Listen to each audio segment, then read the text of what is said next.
Recorded Books presents The Internet is Not What You Think It Is by Justin E. H. Smith. Narrated by Tim Fannon.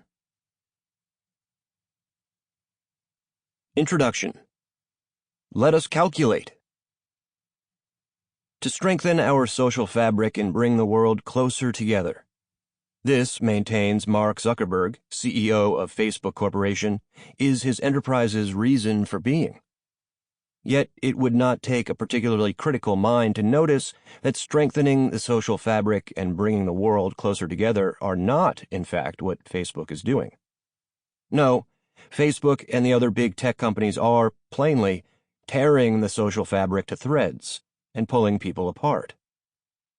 Just fire up your computer and marvel at the news of the day, at all the angry people behind the avatars, fighting with one another and with bots about the news, and about the meaning of the news.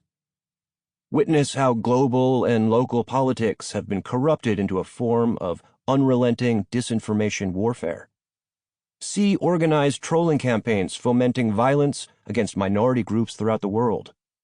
Observe the mobbing of political dissidents by mass campaigns from below, and the repression of the same dissidents by state surveillance from above.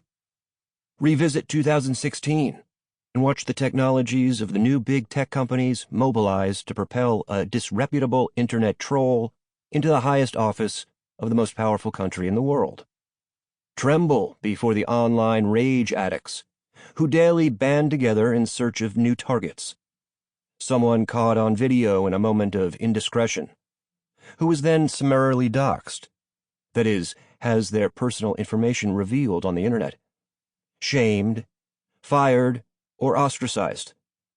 Some young adult on the cusp of success who was brought low when shown to have used hateful language as a teenager in a chat forum.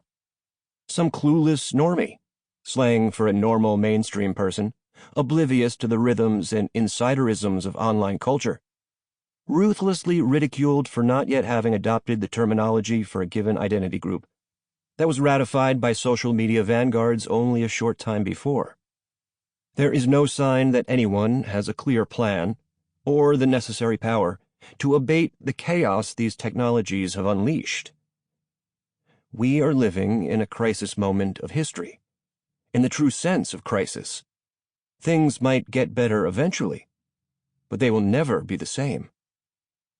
As recently as 10 or 15 years ago, one could still sincerely hope that the internet might help to bring people together and to strengthen the social fabric.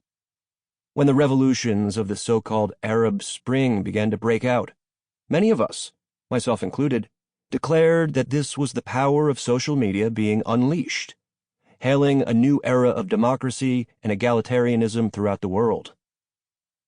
The arc of such utopian hopes is long, and it has decisively bent in the direction of defeat only in the last decade. The dream of a rationally governed society, freed of passionate human conflicts through the outsourcing of decision-making procedures to machines, is one that the German philosopher Gottfried Wilhelm Leibniz already articulated as early as the 1670s. In a text in which he develops an artificial and formal language for the exact expression of all natural language terms, the philosopher envisions a near future in which, if controversies were to arise, there would be no more need of disputation between two philosophers than between two calculators, for it would suffice for them to take their pencils in their hands and to sit down at the abacus and say to each other, "Let us calculate."